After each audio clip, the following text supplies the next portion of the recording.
Picture this. You finally escaped the West, chasing low prices and traditional values.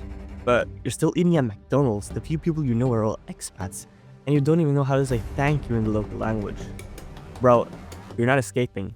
You're just living in a cheaper version of the West. I mean, you didn't leave the West just to become a long-term tourist, did you? Leaving is the first step, but actually fitting in is where the real challenge begins. If you keep acting like an outsider, you'll never enjoy the true benefits of your new life. So, let me show you how you can turn your escape into a fulfilling life, not just a long-term vacation. So, back in 2024, I moved to Japan as a 19-year-old with a group of friends. I barely spoke the language, most of the people around me were all from my home country, and I couldn't even use chopsticks properly. On paper, it looked like I was destined to end up as just another long-term tourist. But here's the difference. I never expected just to coast by. I already knew that if I wanted to get something real out of the experience, I had to put in some effort to integrate. And honestly, that mindset alone put me miles ahead of most people who move abroad without a plan. Now, don't get me wrong, I could have been much more prepared. But even with the limited knowledge and experience I had back then, I still managed to make Japan feel like home after just 2 months. And I did it from a pretty suboptimal starting point. So if what I'm about to teach you worked for an inexperienced 19-year-old kid, it should definitely work for you too. Because honestly, the changes I made weren't that complicated. Anyone willing to put in some effort and step outside their comfort zone can implement them and achieve similar results to me. So, let's break it down into a few practical action steps you can take right away or the moment you step foot in your new country. Okay, so the first action step is a really simple but really powerful one, and it's just to learn the language. And the reason this is the first action step is because this is gonna set like the whole foundation of your integration. Now, don't get me wrong, you can get really far with just English, but we're trying to be more than just a tourist here. So if you want to go a bit deeper than that, then learning the language is such a key skill.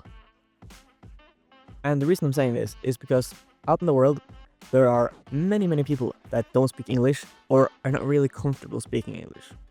So being able to speak the local language will give you this new ability to communicate with so many more people.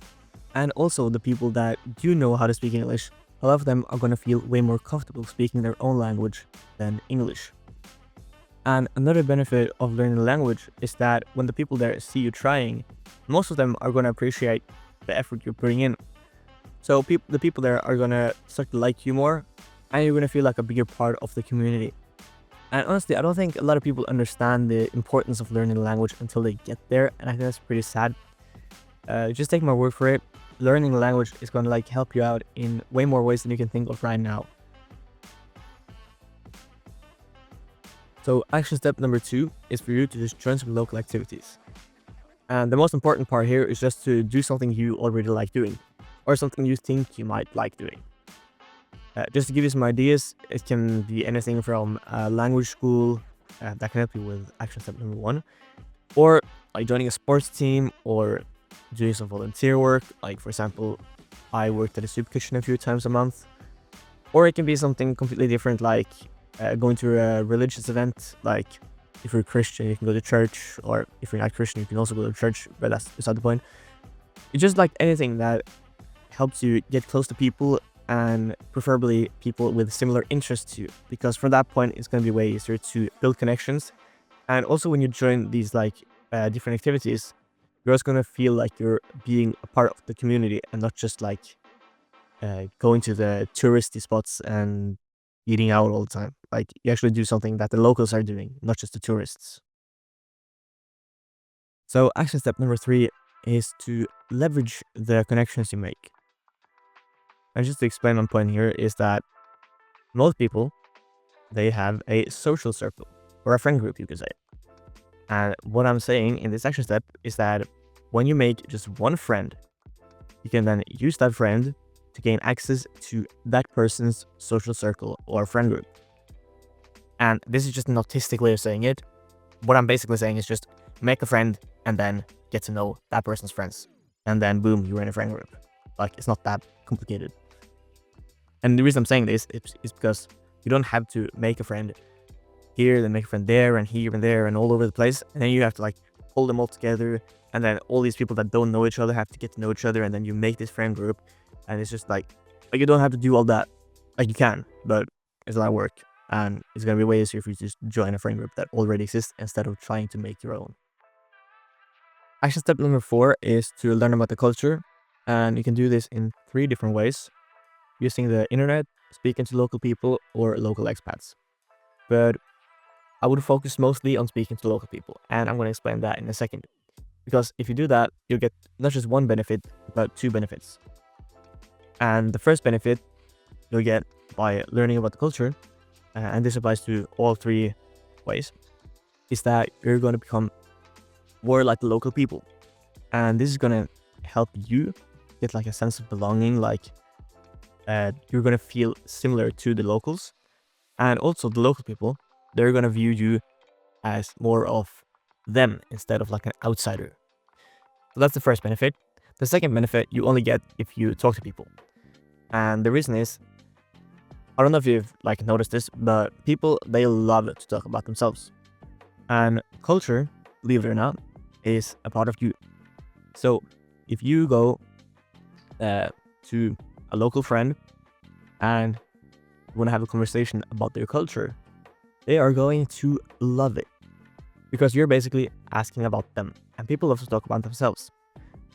And talking about culture is surprisingly very interesting and a very fun conversation to have.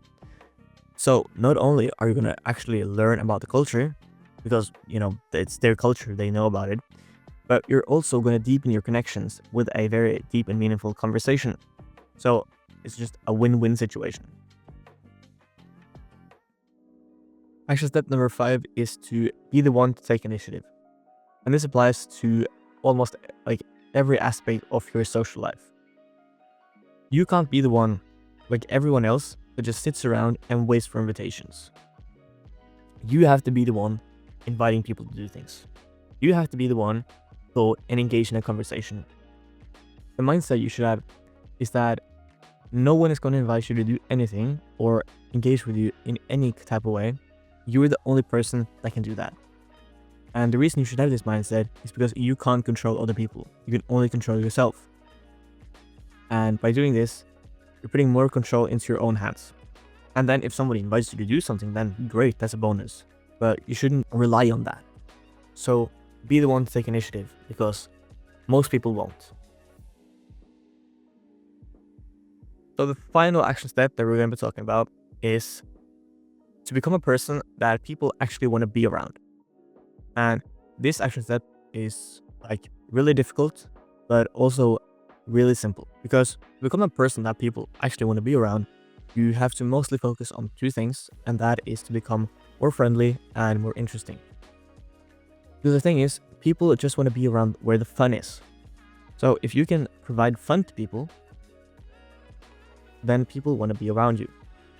And that sounds really simple, but it can also be really complicated, because social skills are difficult enough in themselves, but it becomes a whole nother level when it's in a different culture. So that's where the complexity and the difficult aspect of this comes in. But the simple part is that becoming more friendly can be as simple as smiling more, and becoming more interesting can be as simple as going on a few trips and learning a new skill or trying a new hobby. Like, just have things to talk about. That's like really important. Have things to talk about and be happy and friendly. So even though this is something that's going to take a lot of time to actually level up and get really good at, it's something you can start working on right away, which makes it really powerful. So there you have it. These steps are what helped me avoid becoming just another long-term tourist. And we're going to do the same thing for you.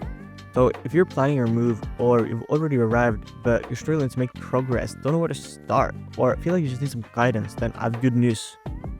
With my coaching program, I will personally guide you on every step of your way to freedom. Whether you're preparing to leave the West or you've already moved abroad but you find yourself struggling, I'll help you set yourself up for success and actually build the life you came for. If that sounds interesting to you, then go ahead and click the top link in the description right now to go check it out. Until next time.